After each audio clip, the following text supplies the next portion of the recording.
Greetings, brothers and sisters. What is up? Welcome back to yet another one from us. This week we've just been reporting about Burkina Faso Captain Ibrahim Traore, following closely on whatever he's doing. And as we reported last week, the ADDI Americana Chuomborikao is currently in Burkina Faso with a large delegation of over 700 Afro descendants from around the world. And when we talk about from around the world, we're talking about the UK, Brazil, the US, Europe, everywhere, as in Africans from all over, our brothers and sisters in the diaspora. And the large group is participating in a 2-week cultural and historical journey from October 26 to November 8, 2025, organized by the ADDI, African Diaspora Development Institute, of which she is the president. And the purpose of the visit is to allow members of the African diaspora to reconnect with their roots, as well as explore partnership and support development efforts in Africa, specifically in Burkina Faso. And last week we made a video of what has been happening. We talked about the panels that they are developing. You find education, mining, agriculture. How is Africa going to develop from this? Because Burkina Faso in the years is a model that Africans will be copying in the near future. This is a model that they are developing, then it will roll out into the whole of Africa, whether you want it or not, whether you are Mama Samia Suluhu or you are Zuma. Yes. So whatever we saw right now is that Jacob Zuma joined the delegation some days after they had already convened in Burkina Faso. And for me, it was so disappointing to see him landing and being part of ADDI. I don't know if the ADDI was the one inviting him or he asked to be invited by Captain. I don't know, because we know the history of former president of South Africa, Jacob Zuma, and just the stories around him and corruption and all those things that are not aligning with Burkina Faso's Ibrahim Traore. So seeing him joining the delegation for me was like, what is happening now? Well, but whatever we are seeing them saying he is going to do in Burkina Faso, it's something that Prof. Pierre Lumumba, your Mapongas have been trying to talk about Pan-Africanism and how we Africans can develop our countries, neocolonialism, and moving away from the white man who for many years has been doing nothing but exploiting us. So Jacob Zuma has now joined this moving ship to say, let us as Africans be the Pan-Africanists that we can be and develop our countries, because the Mzungu, as we call them in East Africa, or Belum in Southern Africa, are not here to serve our purpose, but they are here to serve their own purpose, and they are here colonizing us and continuing to exploit us, and they still feel like they own Africa. Well, those are the words of former President Jacob Zuma. On top of Arikana Chiomborikwa being there, we are seeing Professor Pierre Lumumba, Dr. Uma Johnson, there's Honorable Duduzile Zuma. That is Zuma's daughter. Sambundla, that is Zuma's daughter, and she's the chairperson of the Southern Caucus of the Pan-African Parliament. This Honorable Dr. Kanyisile Litchfield Shambalala, she's a Pan-Africanist. She's a Pan-Africanist and member of Parliament. There's Magazela Mzobe, head of presidency, MK party delegation, which Zuma is part. Then there's Maponga, Joshua Maponga from Zimbabwe, and a lot of other people who are very beneficial in this movement. So this is what happened, with the Zuma visit. Captain Ibrahim Traore granted an audience on Monday to former President Jacob Zuma, former South African President Jacob Zuma, accompanied by Burkina Faso's Foreign Minister Karamoko Jean-Marie Traore. Zuma said he came to discuss the liberation of the African continent. This is what he said. I think this country, Burkina Faso, has done something wonderful. That's why I sought to meet with the president to discuss with him and see what we can do together to continue the struggle for the liberation of Africa, emphasized Jacob Zuma. For Zuma, the colonizers believed that the riches that exist in Africa belong to them.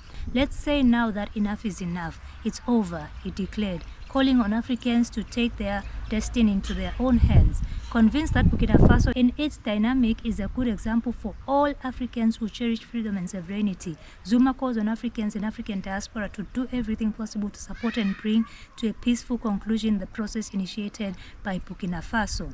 I don't know what I feel about this. Well, let me just say my honest opinion.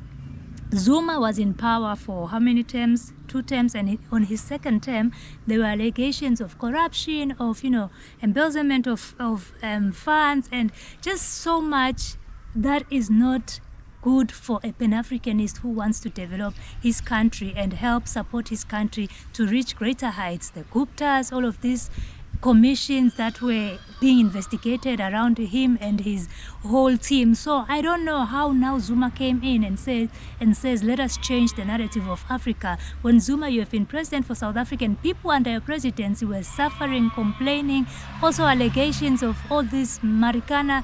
There's just too much around Zuma and him not really following on the Pan-Africanist issue that he's now coming up with, to say let us be Pan-Africanist and remove these people who think Africa is theirs and think they still own Africa. I don't know. Zuma is a freedom fighter. Yes, in South Africa he did his part, but when it comes to these people who fought for freedom, I don't think they are legible enough to continue serving us, because somewhere along the line it feels like they are now being bought by the same colonizers to say, you know what, remember where you come from. If you do not follow whatever we are telling you to do, we'll take you back. So I don't know if for me, Zuma is just a no. Let me just get you guys some brief background on what happened for Zuma to resign in office. In 2014, the public protector found that Zuma had improperly benefited from state expenditure on upgrades to his Nkandla homestead, a very huge homestead that's beautiful, built with allegations, state funds. In 2016, the Constitutional Court ruled that Zuma had thereby failed to uphold the Constitution, leading to calls for his resignation and a failed impeachment attempt in the National Assembly. By early 2016, there were also widespread allegations investigated by the Zondo Commission between 2018 and 2021 that the Gupta family had acquired immense and corrupt influence over Zuma's administration, amounting to state capture. Gupta family is a very big Indian, guys. It's an Indian family in South Africa that, well, is a very rich family, and you see they were alleging that it had captured the state. State capture for me is the same as being colonized, because if somebody controls you and funds you and punches a lot of money in your government, then you cannot go against whatever they want. If they say we want to mine that gold mine, you cannot disagree. Whether they are doing it corruptly or whatever, they can do as they want. So Zuma, for you to have had these allegations, and then same as colonization really by the Guptas, and then now you are saying Burkina Faso is the leading example, let us be Pan-African. I don't know when you changed and how you came to be this Zuma that we're seeing now. I have a beef with Zuma, and my beef is what happened in the last election in South Africa. So he finds Malema. Malema was the beauty, I can say the South Africa. Yeah. The South Africa, what he stood for and what still stands for was what we wanted for Africa and for South Africa. But well, this guy comes, starts a whole new party which almost rhymes with what Malema is doing, except one where Malema says, we have to be one Africa, which South Africans hate. So he starts something which is almost has the same virtues as what Malema is starting. Well, that didn't go well, because eventually they both lost. So to me, it felt like, and this is my opinion, felt like this guy was being used to compromise on Malema votes. Yeah. But either way, I've been looking online, and I saw his party posting about this, and they said a meeting of revolutionaries, President Zuma and President Ibrahim Traore of Burkina Faso, two fearless sons of Africa, undying, united by purpose, vision, and the undying spirit of liberation. The encounter is not just diplomatic, it's symbolic of Africa rising, reclaiming her dignity, rewriting her story, and restoring power to her people. These are the game changers of our time, the torchbearers of true independence who refuse to bow to imperialism or new colonial manipulation. From the ashes of oppression, they stand tall, reminding every African child that the struggle continues and that the best of Africa is not behind us but ahead. The spirit of revolution lives on. So I don't know what they know, but I went on looking online and trying to find about Zuma.